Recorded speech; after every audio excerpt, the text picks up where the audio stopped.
Mark 5:1. They came to the other side of the sea, to the country of the Gerasenes. And when Jesus had stepped out of the boat, immediately there met him out of the tombs a man with an unclean spirit. He lived among the tombs, and no one could bind him anymore, not even with a chain, for he had often been bound with shackles and chains. But he wrenched the chains apart, and he broke the chains in pieces. And no one had the strength to subdue him. Night and day among the tombs and on the mountains, he was always crying out and cutting himself with stones. And when Jesus saw him from afar, he ran and fell down before him, and crying out with a loud voice, he said, "What have you to do with me, Jesus, Son of the Most High God? I adjure you by God, do not torment me." For he was saying to him, "Come out of the man, you unclean spirit." And Jesus asked him, "What is your name?" And he replied, "My name is Legion, for we are many." And he began to he begged him earnestly not to send him out of the country. Now a great herd of pigs was feeding there on the hillside. They begged him, saying, "Send us to the pigs, let us enter them." So he gave them permission, and the unclean spirits came out and entered the pigs, and the herd, numbering 2,000, rushed down the steep bank into the sea and drowned in the sea. The herdsmen fled and told it to the city and the country, and the people came to see what had happened. And they came to Jesus and saw the demon-possessed man, the one who had had the legion, sitting there, clothed and in his right mind, and they were afraid. I am appreciative for this opportunity to share with you a few thoughts that I have. Todd gave me, or extended to me, this invitation, and I said to him, "Well, what do you want me to speak on?" And he says, "Anything out of Mark 5. And I thought, okay, he doesn't know me. He doesn't know that I may take several verses out of Mark 5, and he certainly doesn't know how long I may be. But I looked at that passage, and there were a couple of examples and stories that I thought would be meaningful. And this one, this story of this man, this problem man, this challenged man, says something to me. And it says something to all who ever encountered Jesus. There's something powerful about encountering Christ. There's something unique. Lives change. Priorities are reassessed. What I used to be, I am no longer. It's not just a change on the outside. It's not superficial. It's not something that's temporary. When you meet Jesus and you are impacted by his presence, what happens is transformative. It's radical. It's distinctive. It's a complete and total metamorphosis. This is what happens to the man here that we read about.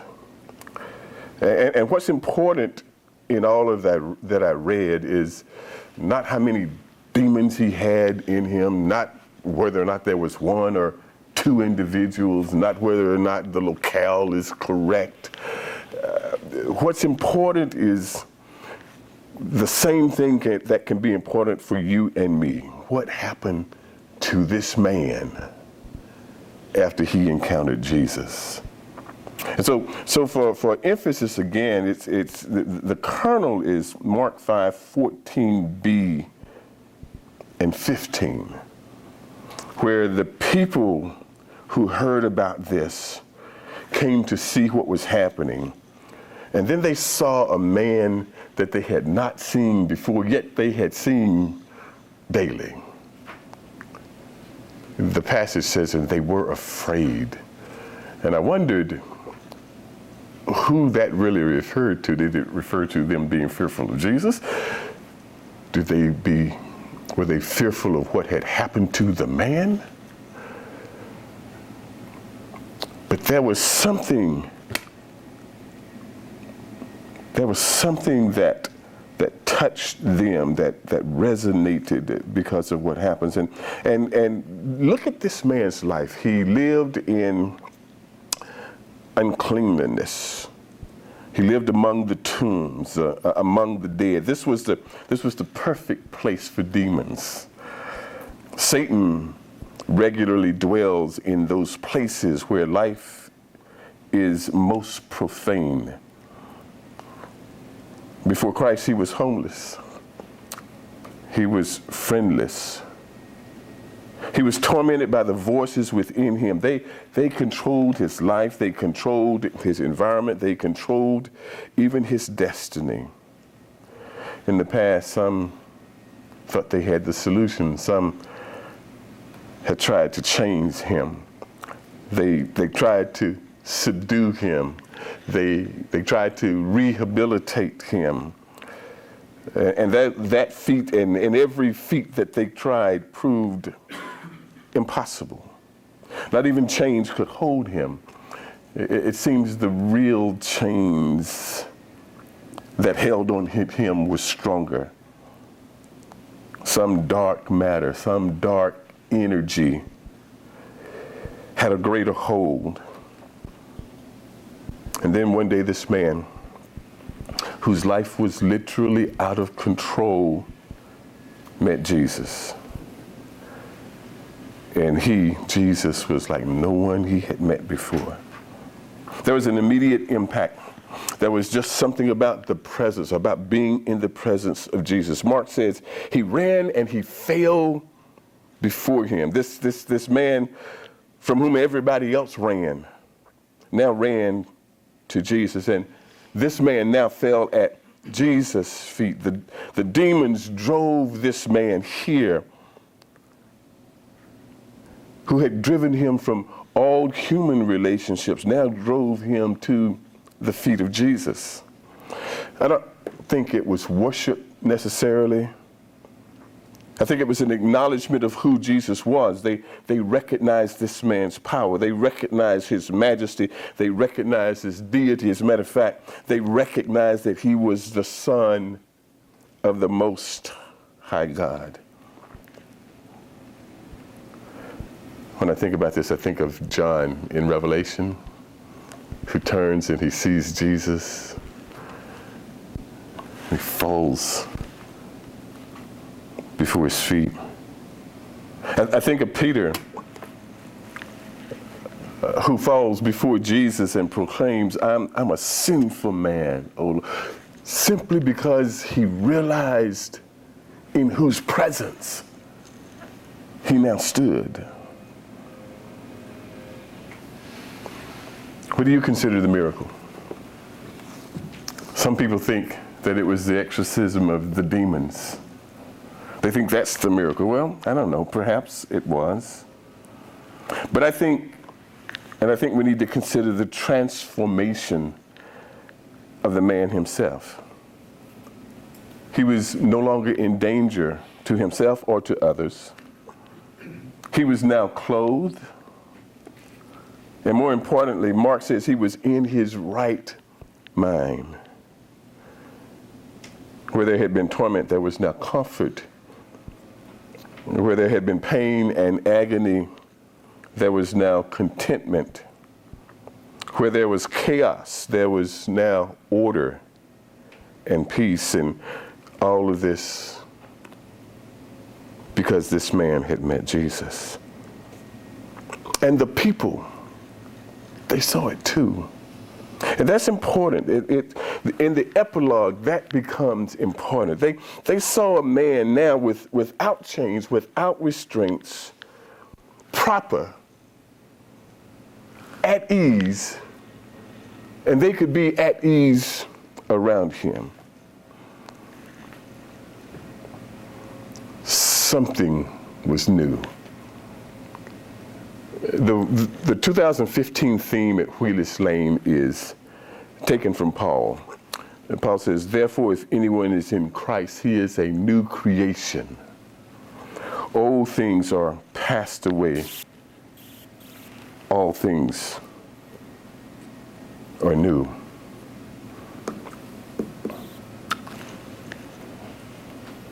And when we encounter Christ, the old becomes our past.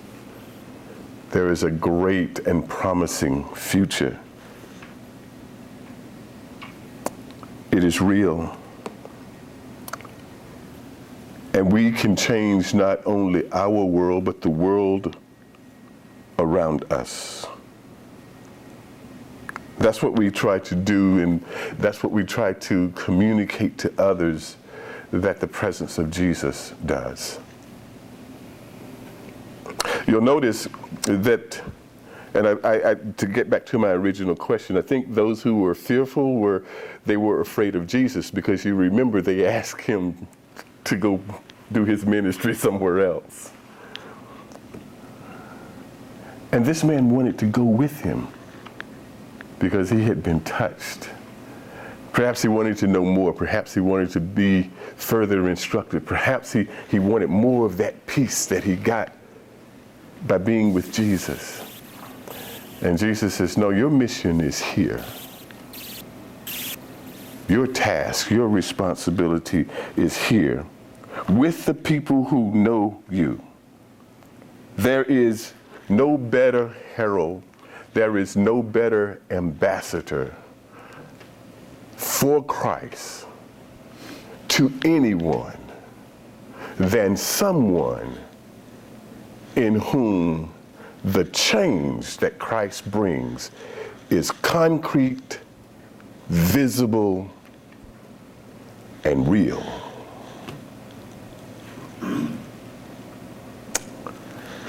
So share your experience that Jesus brought with you. Share your peace, share your comfort, share your change, share your transformation with those you know. And if it's real, they'll be like these people who saw the change, who knew the change, and knew the source of the change. That's powerful to me. Thank you.